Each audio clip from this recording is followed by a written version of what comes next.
దేవునికి స్తోత్రం, దేవునికి మహిమ కలుగును గాక. ప్రకటన గ్రంథం 6వ అధ్యాయము పార్ట్ 3 మేము ఇప్పుడు చెప్తున్నాము.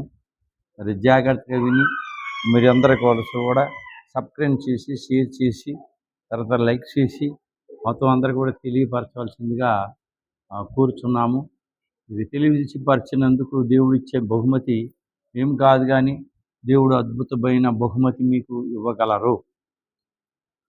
ముద్ర నిప్పిన దావీదు చిగురును యోధా గోత్రపు సింహమునైన యేసు ప్రభువే. ఆ ముద్ర మనం ఇందాక చెప్పుకున్నది రెండో ముద్ర.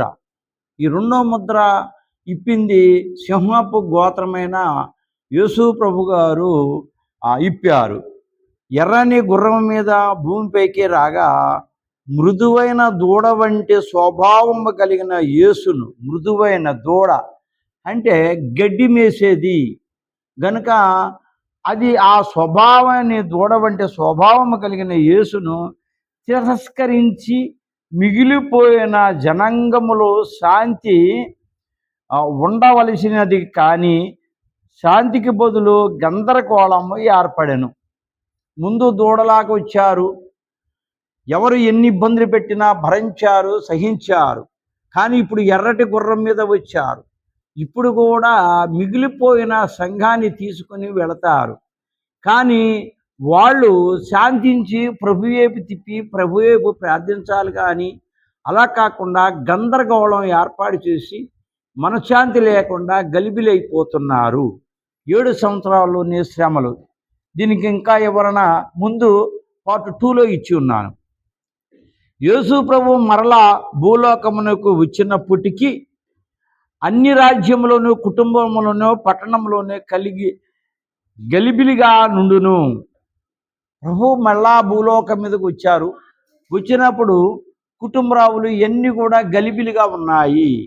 ఈ గలిబిలి ఏమిటి? ఎందుకు గలిబిలిగా ఉన్నాయి? ప్రభువే మనల్ని ఎందుకు తీసుకెళ్ళలేదు? ముందున్న వాళ్ళు తీసుకెళ్ళిపోయారు కదా అని గలిబిలిగా ఉన్నారే, కానీ ఎవరి మాటకు వారు ప్రార్థించటం లేదు. రథములు శీలాలు వసిలిపోయినట్లు ఊడి పడుటకు సిద్ధంగా ఉన్నట్టు అందరూ వసిలిపోదురు. రథములు శీలములు ఈ ఎక్కడ ఊడిపోయినాయి? ఎర్ర సముద్రములో. ఐగుప్తి ప్రజలు కానాను దేశం వాళ్ళని, అంటే కానాను వెళ్లకుండా యూదుల్ని పట్టి మళ్ళీ ఐగుప్తులో ఇట్టిసాగిరి చేయించుకుంటానికి తీసుకొచ్చినప్పుడు శిలాలు ఊడిపోయినాయి, రథాలు గుర్రాలు మొత్తం అన్ని కూడా ఎర్ర సముద్రములో పోయినాయి. అందరూ వసిలిపోవుదురు, అంటే అక్కడ సొమ్మచిల్లిపోయారు, ఓడిపోయారు. అలాగే ఏ పనులు సాగవు, ఏమీ జరగవు. అప్పుడు భూమి మీద సమాధానం ఉండదు. ప్రభు ఎర్రగుర్రం మీదకి వచ్చిన తర్వాత సమాధానం లేదు, శాంతి లేదు. 7 సంవత్సరాలు పెద్ద శ్రమల్లో ఈ ప్రజలు గలిబిలైపోతున్నారు. ఇన్ని గందరకాలంలో చంపుకునేవారు చంపుకుందురు, ఒకళ్ళని ఒకళ్ళు పొడుచుకుంటాం, ఒకళ్ళు చంపుకుంటాం. ఇది ఎందుకు జరుగుతుంది? 666 ముద్ర వేస్తేనే ఆహారము ఇవన్నీ కూడా ఏర్పాటవుతున్నాయి. కానీ అక్కడ అందే వాళ్ళకే అందుతున్నాయి, అందలేని వాళ్ళకే అందడం లేదు. ఇప్పుడు పొడుచుకుంటారు ఎందుకు? మనశ్శాంతి లేదు. 7 ఏళ్ల శ్రమ రోజున మనశ్శాంతి ఉన్నవాళ్ళు 60 వంతుల పంట దేవుని ప్రార్థించి స్తుతించినప్పుడు తీసుకెళ్ళిపోయారు. ఇప్పుడు మాత్రం అలాగ ఉండడం లేదు, గలిబిలైపోతున్నారు, మనశ్శాంతి లేదు. అనేక కారణాలు బట్టి చంపుకొందురు. కారణాలు ఒకటి కాదు, ఆకలితో. తర్వాత సాతాను వాళ్ళలో జ్వరబడిపోయి ప్రభు మాకు అన్యాయం చేశాడు, ఈ బ్రతుకు మాకెందుకు, సక్రంగా ఆహారం అందపోతే మా బ్రతుకెందుకు, ఇలాగన్నా ప్రభు పరలోకానికి తీసుకెళ్ళిపోతారేమో, లేదంటే ఏదో లోకానికి తీసుకెళ్ళిపోతారు, ఏ లోకం ఉందో తెలియదు, మరణిస్తే బాగుంటుంది, ఒక క్షణంలో ప్రాణం పోతే ఈ బాధల కంట అదే మెరుగు కదా అని పొడుచుకుంటారు. మరణాలు అనగా నిరాశపడి ఇక లాభలేదు, మనం పైకి వెళ్ళలేము, ఎత్తబడలేము, నిరాశ, చంపుకొందురు. 2, మతి లేక చంపుకొందురు. ఎందుకు చంపుకుంటున్నారో ఎవరికి తెలియదు, అంతా గలిబిలి గందరగోళం. 3, కారణం లేకుండా చంపుకుందురు. ఒక కారణం ఉండాల. ఒకడు మరణించాడని, ఒకడు ఆత్మహత్య చేసుకున్నాడని, ఒక ఉరేసుకున్నా కూడా కారణం ఉండాల. అప్పుడు కారణాలు ఉండవు. ఎందుకంటే సాతాను ఈ ఆత్మలన్నీ బలపరుచుకోవటానికి తీసుకునే ప్రయత్నం, వాడు చేస్తున్నాడు గనక వాడి ప్రయత్నం నాది మంచిదని అనుకుంటున్నాడు. గుర్రములపై కూర్చున్న వానికి ఇలాగో చంపుకొన నిచ్చుటకు అధికారం ఉన్నది. అలా మనసుల్లోకి వెళ్ళి వాళ్ళు చంపుకుంటానికి కూడా మీ ఇష్టప్రకారం చేసుకోండి, మా మాట వినడం లేదు కదా అని ప్రభు అనగా, వాళ్ళు ఆ మాట చెప్పడానికి దేవునికి అధికారం ఉన్నది. ఆ అధికారంతో ఎవరికాళ్ళు మనశ్శాంతి లేకుండా గలిబిలైపోయి చంపుకుంటున్నారు.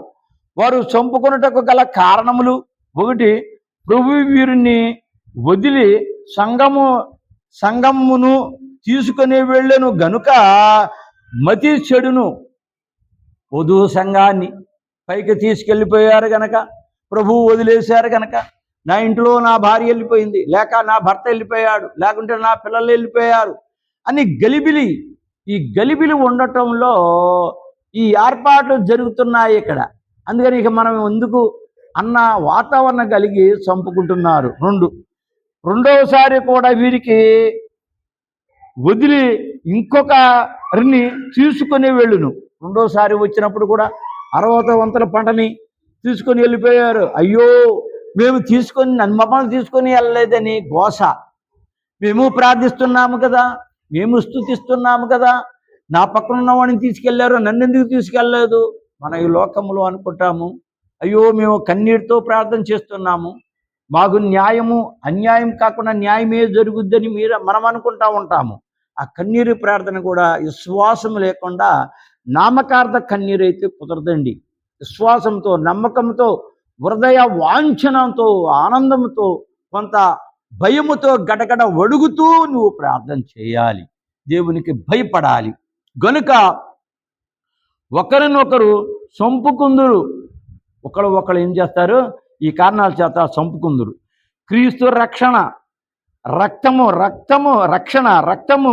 వీరి రక్తము పాప ఫలితమైన రక్తము. ఈ లోకములో ఉన్న రక్తము పాప ఫలితమైన రక్తము, నీతి రక్తంగా మారలేదు. నెలకు ఒక్కసారి, వారానికి ఒక్కసారి అతని శరీరాన్ని రక్తాలు తీసుకుంటున్నాము, కానీ మార్పు లేదు. ఎందుకు లేదు? అవిశ్వాసంతో తీసుకుంటాము, ఏదో నామకార్థంగా తీసుకుంటున్నాము అని అనుకుంటాము, కానీ ఎప్పుడు నుంచో తీసుకుంటాం, దీంట్లో ఫలితం ఏమీ కనిపించలేదు అనుకుంటాము. కానీ ఎప్పటికప్పుడు దేవుని శరీరాన్ని, దేవుని రక్తాన్ని మేము తీసుకుంటున్నాము అనే దృఢ విశ్వాసంతో మనం తీసుకోగలిగితే అప్పుడు దేవుని రాజ్యానికి వారసులం అవుతాము.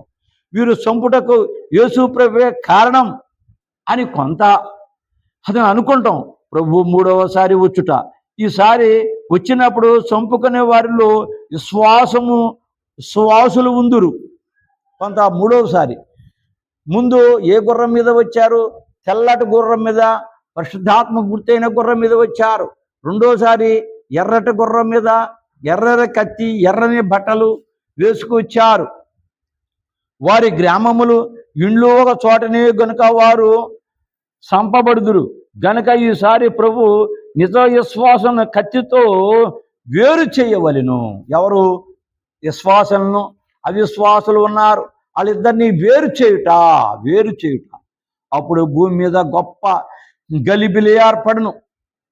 ప్రభు ఎప్పుడైతే ఆ కత్తితో విశ్వాసాలని అవిశ్వాసాలని ఎప్పుడైతే వేరు చేశారో అప్పుడు గలిబిలి. ఏంటి గలిబిలి?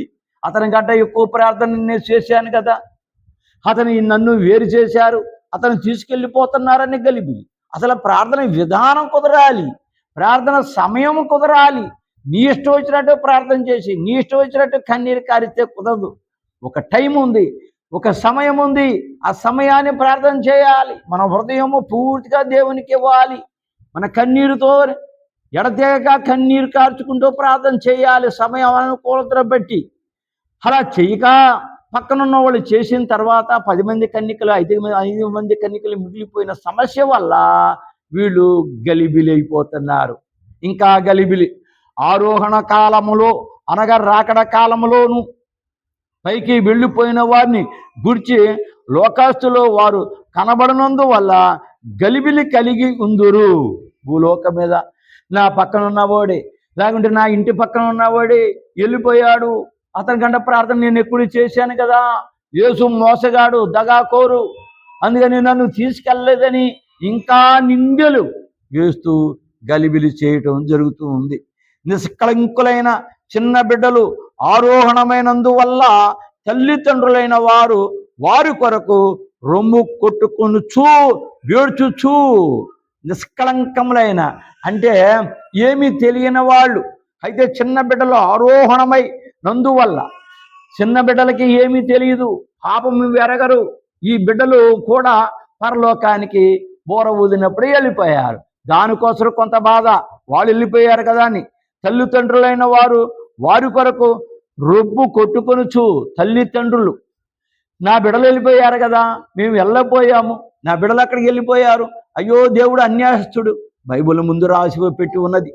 పాపము తెలియని బిడ్డలు, ముందు మరణించిన వాడు, దేవుని అందు విశ్వాసించిన వాడు, ఆ తర్వాత రెండోది సజీవులమైన మనము, ఆ తర్వాత చిన్న బిడ్డలు, ముగ్గురు కూడా 3 భాగాలుగా పరలోక రాజ్యానికి చేరుకున్నారు. తల్లిదండ్రుల బిడ్డలు వెళ్ళిపోయినప్పుడు తల్లిదండ్రులు ఇక్కడ ఏడుస్తున్నారు. తల్లిదండ్రులు ప్రార్థన చేస్తేనా, దేవుని సన్నిధికి వస్తేనా, బాప్తిసం తీసుకుంటేనా, ఏదీ లేదు. ఇప్పుడు ఏడ్చిన సుఖమేముంది, ఏర్పడుచు ఏడ్చుచు భూలోకమంతటా వారి కొరకు వెదుగుదురు. ఎవరిని? పిల్లల్ని. భూలోకమంతటా ఎక్కడున్నారు నా పిల్లలు, ఒకవేళ తీసుకెళ్లారా, తీసుకెళ్లేదా, ఎక్కడైనా మిగిలిపోయారా అని ఏడ్చుకుంటూ జనం తిరుగుతూ ఉన్నారు. కానీ వారు కనబడనందువల్ల మనసుని మిక్కిలి గలిబిలి కలిగి ఉందురు. చాలా బాధ. పిల్ల కనబడకపోతే ఊరుకుంటామా? ఆ రోజుల్లోని ఇంకా ఎక్కువ బాధ. నా బిడ్డలు ఏమైపోయారని గలిబిలి గలిబిలి జరుగుతుంది. భూలోక వాసులకు రాత్రింబవళ్ళు నెమ్మది ఉండదు. ఈ భూలోక వాసులకు రాత్రులు పగలు 24 గంటలు కూడా చాలా గందరగోళం, నెమ్మది ఉండదు. 2, ఒకరిపై ఒకరికి ద్వేషము. ఎందుకు? ఈ ఇక్కడ ద్వేషాలు, ఈ ద్వేషాలు కూడా ఒకరిపై ఒకరు. ఎందుకని? ఒకరు వెళ్ళిపోయారని ఒకటి, తర్వాత రెండోది వరాలు సంపాదించుకున్నారు. ఈ వరాలు వజ్రం లాంటివి, ఒకరు సంపాదించుకున్నారని ఇంకొకరు. సంఘాల్లో ద్వేషము, మనుషుల్లో ద్వేషము, ఒకళ్ళ మీద ఒకళ్ళ ద్వేషము. ఈ ద్వేషాలు అనేది చాలా తప్పు. ఇంటికాడ పక్కన ఉన్న వాళ్ళ ఇంట్లో ఉన్న ద్వేషాలు ఉండకూడదు, మందిరంలో కూడా ద్వేషాలు ఉండకూడదు. ఒకరికి ఏదన్నా వస్తే ఆనందించాలి, కానీ ద్వేషంతో కుట్రలతో ఆలోచనిస్తే ఆ ద్వేషాలు, ఆ కుట్రలు మన మీద ఖచ్చితంగా పడ్డాయి. చాలా మీద మళ్ళీ పడతనే ఉన్నాయి, పడతాయి కూడా. విపరీతముగా పెరిగిపోవును ఈ ద్వేషాలు.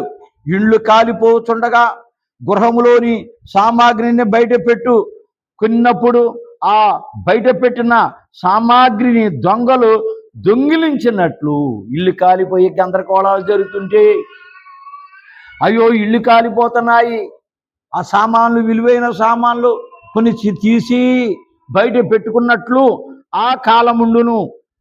చాలా గందరగోళాలు అయ్యే. బయట పెట్టినప్పుడు కొంత విలువైన వస్త్రాలు, ఈ ఇల్లు కాలిపోతుంటే వాళ్ళు ఏడుస్తూ ఉంటే బయటకు వచ్చిన విలువైన వస్త్రాలని దొంగలు ఎత్తుకెళ్ళిపోవటం, వచ్చి చూస్తే అది లేకపోవటం, గుర్రం మీదనున్న దవానికి అధికారము, ఇవన్నీ కూడా ఉన్నాయి. ఉదాహరణ, ఒకరిని ఒక అమ్మాయి చంపెను. ఎందుకు చంపినావని ఆమెను అడగగా సరదాగా చంపానని చెప్పుదురు. ఒకళ్ళు చంపుకోవటమే. ఎందుకు చంపావంటే సరదా అంట. ఆ రోజుల్లో అలా మనసులు త్రిప్పబడి ఉంటాయి సాతాను ద్వారా. ఆమె జవాబు చెప్పాను, ఏమియు తోచక మతి లేని స్థితిలో ఒకరినొకరు చంపుకుందురు. సరదా. ఆ రోజుల్లో చంపడమే, రెండోది ఏమి లేదు. 7 సంవత్సరాల శ్రమల కాలములో. ఉదాహరణ, గడ్డమును కత్తితోనే మన శరీరములో నుండి వేరు చేయుదుము, అలాగే కత్తితోని ప్రభు అవిశ్వాసులను వేరు చేయను. మనం గడ్డం పెరిగిన తర్వాత బ్లేడ్తోను, తర్వాత దాన్ని పరికరాలతోని శరీరానికిను మన వెంట్రుకలకి వేరు చేస్తారు. అలాగే కత్తితో ప్రభువు అవిశ్వాసులను విశ్వాసులను కత్తితో వేరు చేయును. లేని ఎడల విశ్వాసులు ప్రభునకు సిక్కరు. ఎందుకంటే అవిశ్వాసులతో కలిసిపోతారు. విశ్వాసుల్ని అవిశ్వాసులు కలవకుండా రెండుగా కత్తితో విడదీయడం. ఈ కత్తి సిలువకు గుర్తు. సన్మార్గములను ఆటంకపరిచిన దుర్మార్గులను శిక్షించు కత్తిని చూడగానే వారికి భయము. ఈ కత్తి చూడగానే, ఈ కత్తి ఏ కత్తి? ఎర్రటి కత్తి. ఇంకొకటి ఏంటి? గుర్రము ఎరుపు. ఇంకొకటి ఏంటి? యేసు ప్రభు బట్టలు ఎరుపు, యేసు ప్రభు రక్తము ఎరుపు. ఈ ఎరుపులో నుండి కిరణాలు, సూర్యుడి కిరణాలు కింద పడగానే ఆ కిరణాల ద్వారాగా వెలుగు ఎలాగ వస్తుందో అలాగా ప్రభులో నుంచి వచ్చిన కిరణాల ద్వారాగా వేడి, వెలుగు. సిలువను బట్టి విశ్వాసులకు ధైర్యము. కత్తి చివర ఎర్ర రంగుతో కూడిన సిలువ కనబడును. ఈ కత్తి కూడా ఆ కత్తిలో నుంచి ఎర్రటి రంగుతో కనబడిన సిలువ కనబడుతుంది. ఇక్కడ కత్తిని చూడగా దుష్టులకు భయము. ఆ ఎర్ర కత్తి చూసినప్పుడు దేవుని బిడలకు కాదు, దుష్టులకి. మరి 2 సార్లు వచ్చి వెళ్ళిపోయారు. ముందేమో వధువు సంఘాన్ని తీసుకెళ్ళిపోయారు, పిల్లల్ని తీసుకెళ్ళిపోయారు. 60 పండుగ అక్కడక్కడ పరిగిలాగా తీసుకుని వెళ్ళిపోయారు. ఇక మిగిలింది ఎవరు? అందరూ కూడా దేవుని నమ్మలేని వాళ్ళు. అందుకనే ఆ కత్తిని చూస్తే ఎర్రటి సిలువ కనబడుతుంది. భయభ్రాంతులైపోతున్నారు. కత్తి విశ్వాసకు పైకి కత్తి వలె కనబడును, విశ్వాసకి కత్తిలాగా కనబడును. అయితే ఇక్కడ విశ్వాసులు లేరు, అందరూ విశ్వాసులే. కానీ నిదానించి తేరు చూడగా ఆ కత్తి చివర సిలువ కనిపించను. జాలిపడి మా హృదయం కాబట్టి నిదానించి చూశారు. ఆ కత్తి చివర సిలువ కనబడుతుంది గనుక ఆదరణ కనబడుతుంది. దేవునికి స్తోత్రం, దేవునికి మహిమ కలుగును గాక. 2 ముద్రలు అయిపోయినవి. ఇప్పుడు 3వ ముద్రలోకి వెళుతున్నాము.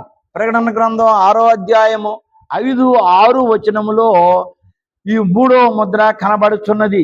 ఆయన 3వ ముద్రను ఇప్పినప్పుడు రమ్ము అని 3వ జీవి చెప్పుట వింటిని. ఎవరిని? ఆహాను గారిని. రా, పైకి రాని 3వ ముద్ర ఇప్పినప్పుడు దేవదూత పైకి రా అని పిలుస్తాం. 3వ దేవదూత పిలుస్తున్నారు. నేను చూడగా ఇదిగో ఒక నల్లటి గుర్రము కనబడెను. ఇందాక ఎర్రటి గుర్రం అయిపోయింది, ఇప్పుడు నల్లటి గుర్రం ఒకటి ఏర్పడింది. దాని మీద ఒకడు త్రాసు చేత పట్టుకొని కూర్చుండి ఉండెను. త్రాసు అంటే కాటా. ఈ కాటా పట్టుకొని ఆ నల్లటి గుర్రం మీద ప్రభు కూర్చొని ఉన్నారు.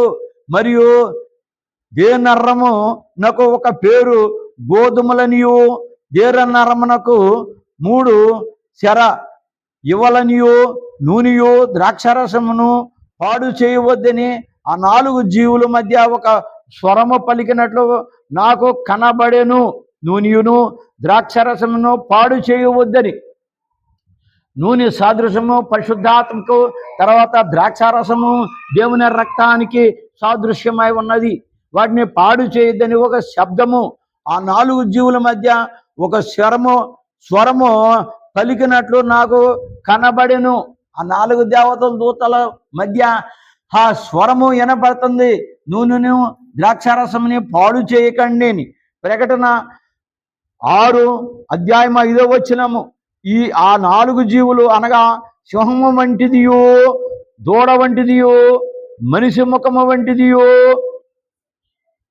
ముఖము కలదియో, ఎగురుచున్న పక్షిరాజు వంటిదియునైనా ఆ జీవులు దేవుని సన్నిధానమందు స్వరముతో నిమిత్తమై దివారాతులు ప్రార్థన చేస్తున్నవి. ఈ 4 జీవులు, ఒకటి సింహము, ఒకటి దూడ, ఒకటి పక్షిరాజు, ఒకటి మనిషి పోలినవి. ఇవి దేవుని స్తుతిస్తున్నాయి.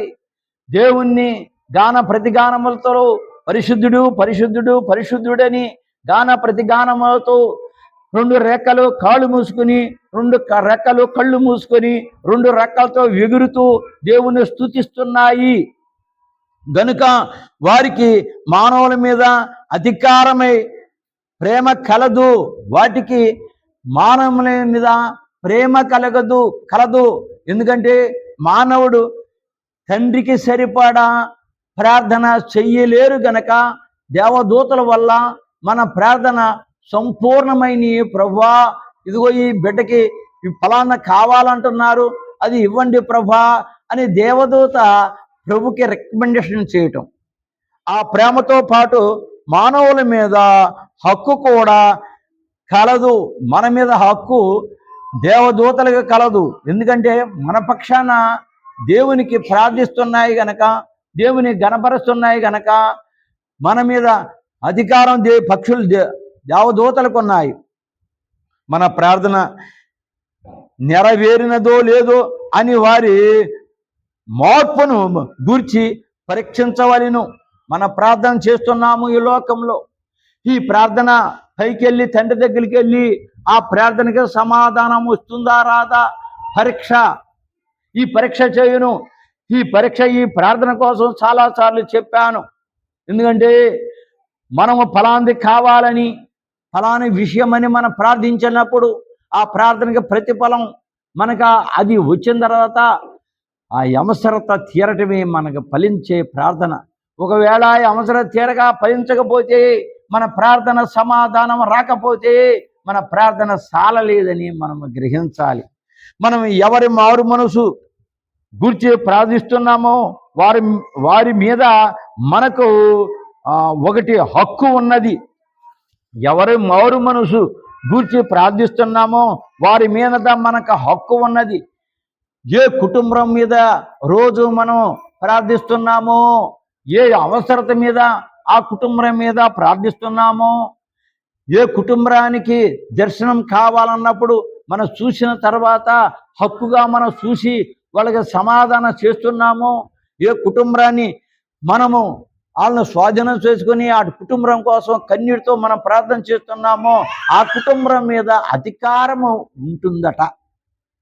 ఒకటి హక్కు ఉంటుంది. రెండు పరిశీలన. ఏమిటి? వీళ్ళు ఏమైనా చెడిపోతున్నారా, వీళ్ళు ఏమన్నా ప్రార్థన కాకుండా వేరే విషయాల్లోనే తలదూర్చి సాతానికి చేతికి చిక్కుపడిపోతున్నారా అనే భయము. ఈ భయముతో ఎదటోళ్ళ ద్వారాగా మనం ఇబ్బంది పడటం, వాళ్ళు ఇంకో రకంగా ఆలోచించటం, మనమేమో ఉన్నది ఉన్నట్టు చెప్పటం, దేవుని మాటలు ఆ ఇబ్బంది పడకుండా పరిశీలన. మూడు అధికారము కలిగి ఉందుము. వీళ్ళందరి మీద అధికారం ఉంటుందట. కొంతమంది అంటారు, పాస్టర్ గారికి నాకు అది కాదు ఇది కాదు అది అని చెబుతారు కదా, చెప్పిన తర్వాత ఏ అధికారం మీద మనం చెబుతున్నారు అని అనుకుంటాము. కాదు, అధికారం వాళ్ళ మీద ఉంటుందంట. సంఘం గ్రహించాలా. వాక్యం వినే ప్రతి బిడ్డ కూడా ఇది గ్రహించగలిగి ఉండాలి. ఆ జీవులు ప్రతినిత్యము సింహాసనమునకు మధ్యను, సింహాసనమునకు చుట్టూను దేవుని సన్నిధానములో ఉన్నారు. ఆ జీవులు ఎప్పుడు కూడా దేవుని స్తుతిస్తూ, దేవుని ముందు వెనక పక్క ఎత్తు అన్ని విధాలు నాలుగు పక్కలు కూడా కాల్చుకొని దేవుని స్తుతిస్తూ దేవుని గణపరచు మన పక్షాన అవి చేస్తూ ఉంటాయి. గనుక దేవుడు ఏమీ చెప్పకపోయినాను ఆయన మనసులో ఏమి ఉన్నదో ఆ జీవులకు తేటగా తెలియను. మన వాతావరణం, మన బ్రతుకు, మన విశ్వాసము, మనం ఏదైనా జరగబోయే విషయాలు, మన బ్రతుకు రేపొద్దున ఏమి జరుగుతుందో ఇవన్నీ అన్నీ కూడా ఆ జీవులకి తెలిసి ఉన్నవి. మనమును అట్లుండినే ఎడల మనకు ఆ శక్తి దేవుడు ఇచ్చును. మనము కూడా దేవుని సన్నిధిలో సంపూర్ణముగా ఉండిన ఎడల ఆ శక్తి, దేవదూతలకు ఇచ్చిన శక్తి మానవులైన మనకు కూడా ఇస్తానని క్లియర్గా దేవుడే చెప్తున్నాడు. ఆయన మూడవ ముద్ర ఇప్పినప్పుడు మనిషి ముఖము వంటి ముఖము గల మూడవ జీవి నిలబడి పెద్ద స్వరముతో యోహానుతో ఇక్కడికి ఎక్కిరమ్మని చెప్పగా యోహాను ఆ స్వరమును వినును.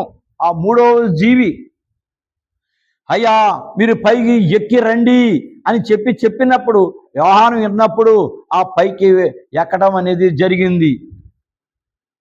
గుర్రం యొక్క నలుపును బట్టి దాని మీద కూర్చున్నవారు క్రీస్తు ప్రభు కాడిని మృత్యు పిశాచని కొందరు వాఖ్యానకర్తలు అనుచున్నారు. నలుపు అంటే సాతానుకు గుర్తు కదా, గుర్రం మీద గుర్రం నలుపు కదా, కత్తి నలుపు కదా, మనిషి కూడా నల్లగా ఉన్నాడు కదా, ఇది సాతానే కానీ దేవుడు కాదు అని కొంతమంది విశ్వాసులు అవిశ్వాసులు అని చెప్పుకుంటా ఉంటారు. కానీ గుర్రమే నలుపు, ఒక గుర్రమే నలుపు, కానీ దాని మీద కూర్చున్న ఆయన నలుపు కాదు గనక ఆయన యేసు ప్రభువే. యేసు ప్రభు నల్లటి గుర్రం మీద కూర్చున్నారు, కానీ అది సాతాను కాదు, యేసు ప్రభువే. ఒకరు త్రాసు చేత పట్టుకుని కూర్చుండెను. సరుకుల మనుషులను తూచుటకు తెచ్చినట్లు కనబడుచున్నది. ప్రతి వస్తువు కూడా, కాయగూరలు ఏంటి, ఉప్పు ఏంటి, బియ్యం ఏంటి, అన్నీ కూడా కాటా వేసినట్టు మనల్ని కాటా మీద కూర్చోపెట్టినప్పుడు మనము కాటా రావాలి. కాటా రాకపోతే మనలోని విశ్వాసం లేనట్టు, అవిశ్వాసమే ఉన్నట్టు, నరకానికి పోయే సిద్ధపాటు అది ఒక కాటా. బెల్షెజరు రాజుని దేవుడు త్రాసులో తూచి, రాజా త్రాసులో నువ్వు తూచబడినప్పుడు తూకమునకు తగ్గినావు అని చెప్పాను. బెల్షెజరుని కాటాలో వేసినప్పుడు, రాజా నువ్వు కాటాలోని తగ్గినావు, నువ్వు కాటాకి తగ్గినప్పుడు నాకు పనికి రావు నువ్వు అని చెప్పేసి కాటాలో చూశారు. అట్లే ముందు ఆ ముద్ర కాలములో ప్రభు మనుషులను తూచి మంచివారిని రక్షించుటకును, చెడ్డవారిని అనగా తూకమునకు రాని వారిని ఇంకా శ్రమలో ఉండుటకు వచ్చును. ఈ ట్రిప్పు మనుషులను చూసి, ముఖాలు చూసి, యేసు ప్రభు అన్యాయస్తుడు, వాళ్ళు నా పక్కన ఉన్నవాడిని తీసుకెళ్ళాడు, నా ప్రార్థన సరిపోలేదా, అతని కంటే ఎక్కువ ప్రార్థన చేశానా అని తిట్టుకున్న వాళ్ళు ఉన్నారు గనక ఇప్పుడు అలా చేయలేదు, కంటిన్యూగా కాటా పెట్టారు. ఇప్పుడు 10 మంది కన్యకలు అక్కడ నూనె అయిపోయింది అన్నారు, నూనె అయిపోలేదు, ప్రార్థన జీవితం లేదు. అక్కడ ఒక సాదృశ్యం పెట్టారు, ఇక్కడ ఒక సాదృశ్యం పెట్టారు, ఇప్పుడు మళ్ళీ ఇక్కడ ఒక సాదృశ్యం పెట్టారు. ఇక్కడ ఏం పెట్టారు? కాటా పెట్టారు. కాటలో కూర్చున్న తర్వాత అతని ప్రార్థన విశ్వాసం లేకపోతే కాటలో కాటా రావట్లేదు. అందుకు ఇక్కడ అన్యాయం కనబడతలేదు. దానికి ముందు నువ్వు అన్యాయస్తుడని ప్రభుని నిందించడం, అక్కడ ప్రజలు గలిబిలైపోవడం జరిగింది కనుక ఈ కాటాన్ని తీసుకొచ్చారు. ఈ పని ఇప్పుడు కూడా జరుగుతున్నది. గుణము ప్రవర్తన సేవను బట్టి దేవుని అంగీకారమునకు ఎవరు సరిపోదురో. గుణము, అంగీకారము, సేవ ఇవన్నీ కూడా సరిపాలులోని ఎవరి దగ్గర ఉన్నవో వారు పెళ్లి కుమార్తె వరుసకు సరిపోవుదురు. వాళ్ళందరూ కూడా పెళ్లి కుమార్తె వరుసకు సరిపోతారు. గుర్రం మీద ఉన్న ఆయన దుష్టులకు భయంకరుడుగాను, ఎవరికి కాటా రాని వాళ్ళకి, దుష్టులకి ఇంత న్యాయంగా పరిపాలించిన ప్రభువు వాళ్ళకి న్యాయం పనిచేయడం లేదు. ఏది చేసినా పైకి తీసుకెళ్ళిపోవాలి అన్న ఆలోచనమే కానీ, దేవుని నిందించడమే కానీ, దుష్టుడు దుర్మార్గుడు అంటమే కానీ వాళ్ళు ముందే ఎలా వెళ్ళిపోయారు? ఒక ప్రార్థన వల్ల వాళ్ళు తప్పులు ఒప్పుకున్నారు, మనము కూడా తప్పులు ఒప్పుకుందారన్న ఆలోచన వాళ్ళలోకి రాదు. రక్షింపబడు వారికి దయగల వాడుగాను ఆయన ముఖ వర్షస్సు కనబడును.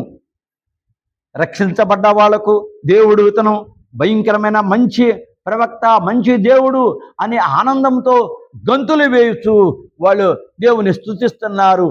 కానీ నమ్మలేని వాళ్ళు దేవుణ్ణి అవమానపరిచి దేవుని దూషిస్తున్నారు. ఇక్కడ కాటలో పెట్టినా కూడా కాటకు రాని వాళ్ళు. సూర్య పెనియేకయ స్త్రీ ప్రభు సాయము కొరకు ప్రభు ఆమెకు సహాయం చేయమని వాని వలె ఎన్నో కఠినమైన మాటలు పలికాను. ఈ ప్రభు సహాయము సురేపెనియకయ స్త్రీ ప్రభు సహాయము కొరకు ప్రభు ఆమెకు సహాయము చేయమని వాని వలె ఎన్నో కఠినమైన మాటలు పలికెదరు ఆ రోజుల్లో. అయితే ఆమె ప్రభు ముఖమును చూచుచూ ఆయనను ఆశ్రయించుట మానలేదు. ఆమె అన్నది కానీ ప్రభుతో ఉంది, ప్రభు ముఖము చూస్తూ ఉన్నది, అయినా మానలేదు. ప్రభు యొక్క మాటలు కఠినముగానున్నాను, ఆయన ముఖములో కనికరముండెనని ఎరిగిన ఆ స్త్రీ ఆయనకు ఎంబడించి, కఠినమైన వాడు ప్రభు అయినా తన మనసులో, చూపులో, వాతావరణంలో జాలి ఉన్నది, కఠినమే కాదు అని గ్రహించింది ఈ స్త్రీ. ఆయన ద్వారా మేలు పొందెను. మత్తయి సువార్త 15:21 ఉంది. ఈ ముద్ర సమయములో తయారైన వీరికి ప్రభు భూమి మీదనే ఉంచును. ముద్రలోని తయారు కాని వాళ్ళని భూమి మీదే ఉంచుతారు. ఎందుకనక జలప్రళయము కాలములో నోవాహ కట్టిన నావ జలము మీదనే ఉండెను, నీళ్ళ మీదనే నోవాహ ఉన్నాడు ఆ రోజున. అలాగే ఆ నీటిలో దుష్టుల శవములు ఉండేను. నోవాహ కాలములు దేవుడు కాదన్న శవాలు ఉన్నారు. ఆ రోజులో జరిగింది. ఎన్ని కనులారా చూస్తున్నారు, చెవులారా వింటున్నారు, కానీ మార్పు రావడం లేదు. మార్పు వచ్చి నిజమైన దేవుణ్ణి వెరగాలి మనము. ఆ రీతిగానే ఈ సమయంలో కూడా విశ్వాసం దేవుడు దుష్టుల మధ్యలోనే ఉంచి కాపాడును. చుట్టుపక్కల ఉన్న వాళ్ళందరూ దుష్టులే, అయినా కూడా కాపాడుతారు. నోవాహ కాలంలో ఆ ఓడ చుట్టూ కూడా సమయం అయిపోయినప్పుడు ప్రభువా తలుపు తీయమని ఘోషించారు, కానీ తలుపు తీయలేదు. నోవాహ కుటుంబం ఒకటే దీవించబడ్డారు. అలాగే చుట్టూ ఘోష ఉన్నా కూడా ఆ మధ్యలోని దేవుని స్తుతించిన వాళ్ళని తీసుకుని వెళతారు. అట్టె నూనె ద్రాక్షారసము సమృద్ధిగా ఉన్నను పాడు చేయవద్దని చెప్పాను. సమృద్ధి అంటే చుట్టుపక్కల ఉన్న జనము దేవుని దూషించేవాళ్ళు, ఆ చెంటలో ఉన్న బిడ్డ దేవుణ్ణి ధ్యానించి ప్రభా ఇది మాకు శిక్ష న్యాయమే, అన్యాయము కాదు, నువ్వు చెప్పినప్పుడు మేము మారలేకపోయాము దేవా అని ప్రార్థించడమే ఈ భావం. అందుకని అతన్ని తీసుకుని వెళ్ళును. శ్రమకాలంలో విశ్వాసులకు ఆహారము విశ్వాసములకు ఆహారము హతముగా దొరుకును. విశ్వాసులకు ఆహారము ఎక్కువగా దొరుకును. సాధారణంగా నూనె పరిశుద్ధాత్మ ఆదరణకు గుర్తు. నూనె పరిశుద్ధాత్మకు ఆదరణకు గుర్తు. ద్రాక్ష పండ్ల రసము సంతోషమునకు గుర్తు. దేవునికే స్తోత్రం, దేవునికే మహిమ కలుగును గాక. దీనిని షేర్ చేసి ఆ తర్వాత లైక్ చేసి తర్వాత ప్రతి వాళ్ళు కూడా పంపించి మీరు కూడా మరి ఆనందాన్ని పంచుకొని దేవుని మాటలు అందరూ కూడా పంపించి మీకు దీవెనలు తెచ్చుకోండి. దేవునికే స్తోత్రం, దేవునికి మహిమ కలుగును గాక. ప్రభా ఎవరైతే షేర్ చేసినా ప్రభా నీ వాక్యాన్ని చూసి నా ప్రభ లైక్ చేసి నా ప్రభ అయ్యా అందరికీ నా ప్రభ తెలియపరిచిన బిడ్డలందరూ కూడా దీవెనలతో నింపి ఆశీర్వదించమని నజరేతుని యేసు నామమున అడుగుతున్నాము తండ్రి, ఆమేన్.